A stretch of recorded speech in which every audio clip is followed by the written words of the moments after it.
बेटी बचाओ बेटी पढाओ ही योजना मुलींचे शिक्षण व संरक्षण करण्यासाठी राबवण्यात येत आहे. प्रत्येक मुलीच्या जन्माला प्रोत्साहन देणे हे या उपक्रमाचे मुख्य उद्देश आहे. प्रत्येक मुलीला शिक्षणाची समान संधी मिळायला पाहिजे. मुलगी शिकली तर ती आत्मनिर्भर आणि आत्मविश्वासी बनते. सशक्त मुलगी कुटुंबाची व समाजाची प्रगती करते, समाजाला उज्ज्वल बनवते, देशाची प्रगती करते व देशाला उज्ज्वल बनवते. प्रत्येक मुलीला आपले आरोग्य, आपली सुरक्षा व आपल्या काही हक्कांची जाणीव असली पाहिजे ही आवश्यकता आहे.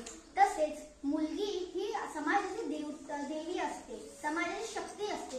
तरीही तिच्यावर अन्याय होतो, अत्याचार होतो. तो अन्याय अत्याचार थांबवण्यासाठी समाजाने पुढाकार घ्यावा. समाजाने हे थांबविले पाहिजे. सरकारच्या प्रत्येक योजनेचा लाभ प्रत्येक मुलीपर्यंत पोहोचला पाहिजे ही आपल्या सर्वांची जबाबदारी आहे. मुलीला पुढे शिकवून मुलीचा आदर सत्कार केला पाहिजे हे आपली सर्वांची जबाबदारी आहे.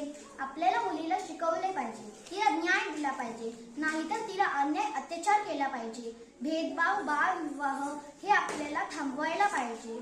तसेच मुलगी ही पुढे प्रगती करते. मुलीला वाचवले की मग समाज वाचतो, कुटुंब वाचतो व पुढे देश. असं होत होत आपला पूर्ण भारत वाचतो. म्हणून मुलींवरती अन्याय अत्याचार करण्याचे थांबवावे हे सर्वांना वाटते.